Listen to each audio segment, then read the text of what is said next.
మన ప్రభువును రక్షకుడు అయిన యేసుక్రీస్తు వారి అతి శ్రేష్టమైన దివ్యనామమున మీ అందరికీ ఉదయకాలము సర్వశుభములు సర్వదీవెనలు దేవదేవుడు అనుగ్రహించునుగాక. ఆమేన్. దేవుని బిడ్డలారా, ఈరోజు 2వ తారీఖు మే నెల 2024 సంవత్సరము. ఈరోజు దేవుని వాగ్దానము యెషయా గ్రంథము 4వ అధ్యాయము 7వ వచనము. నిత్యమైన కృపతో నీకు వాత్సల్యము చూపుదును. దేవుడు తన పరిశుద్ధ లేఖన భాగము నేటి ఉదయకాలము మీ వినికిడిలో ఫలింపచేయునుగాక. ఆమేన్. దేవుని బిడ్డలారా, యేసయ్య తెలియజేస్తున్నటువంటి మాట నిత్యమైన కృప, వాత్సల్యము చూపుదును నీకు. నిత్యమైన కృప, నిత్యము ఉండే కృప. దేవుని బిడ్డలారా, కృప అనగా అర్థం ఏమిటంటే, ఏదైతే నీకు యోగ్యత లేదో, దీనినైతే నీవు పొందుకోలేవో, ఏదైతే నీకు అర్హత లేదో దానిని ఇచ్చుటనే, పొందుకున్నటనే, దాన్ని సొంతలుచుకున్నటనే నీవు ఆ విషయంలో కృప పొందినవాడు అంటారు.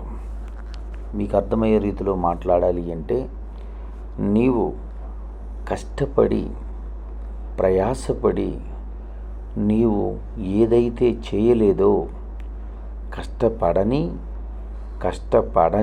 ప్రయాసపడని నీవేదైతే చేయలేదో అది ఉచితముగా నీ చేతిలోకి వచ్చి దానిని నీవు పొందుకోవటాన్ని కృప అంటారు.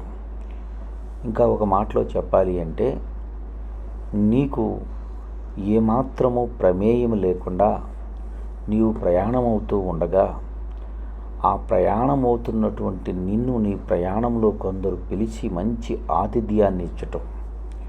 ఆతిథ్యాన్ని ఇవ్వటము అనగా అర్థం ఏమనగా, నీవు కష్టపడి పండించలేదు, నువ్వు ప్రయాసపడి వండలేదు, నీవు నీ దగ్గర ఉన్నటువంటి ద్రవ్యము ఏమీ ఖర్చు అవ్వలేదు, అయినప్పటికీ కూడా దారిబడి నీ ప్రయాణం కొనసాగుతున్నప్పుడు నిన్ను కొందరు కలుసుకొని వారు నిన్ను వారి గృహంలోకి నిన్ను తీసుకుని వెళ్ళి చక్కని విందును చేసి నీకు ఆ విందు చేత నిన్ను సంతృప్తిపరుస్తూ, ఇదే విందు నీ ప్రయాణమంతయు కూడా నీకు ఇస్తాను అని చెప్పటమే కృప.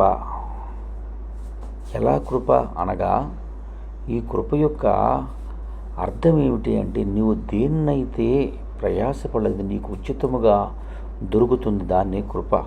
నా దేవుడు 2వ తారీఖు ఈరోజు ఏదో తెలియజేస్తున్నటువంటి మాట, అది నిత్యముండునంట.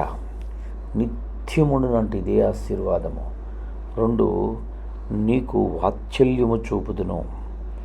నీ మీద ఆశతో ఇది ఇస్తున్నాను అని దేవుడు అంటున్నాడు. దేవుని బిడ్డలారా, నీ జీవితంలో అట్టి ధన్యకరమైన వ్యక్తిగా నీవు బ్రతుకు కృప దేవుడు నీకు అనుగ్రహించునుగాక. ఆమేన్. తండ్రి, నీకు వందనాలు. ఎందరు బిడ్డలు ఈ మాటలు వినుచున్నారో వారందరి జీవితంలో ఆశీర్వాదము దీవెన అనుగ్రహించి కృప చూపి నడిపించి బలపరిచి సహాయము చేయమని యేసయ్య నామం పెరటి ప్రార్థన చేయుచున్నాను మా పరమ తండ్రి. ఆమేన్. మన తండ్రి అయిన దేవుని ప్రేమయు, కుమారుడైన యేసుక్రీస్తు వారి కృపయు, పరిశుద్ధ ఆత్మ తండ్రి నూనె సావాసం ఇప్పుడును ఎల్లప్పుడును ఆయన సన్నిధితో సదాకాలం తోడయండి అంబడించి నడిపించునుగాక. ఆమేన్. God bless you. దేవదేవుడు మిమ్ము దీవించి ఆశీర్వదించి ఆయన కృపలో బలపరిచి భద్రపరిచి నడిపించునుగాక. ఆమేన్.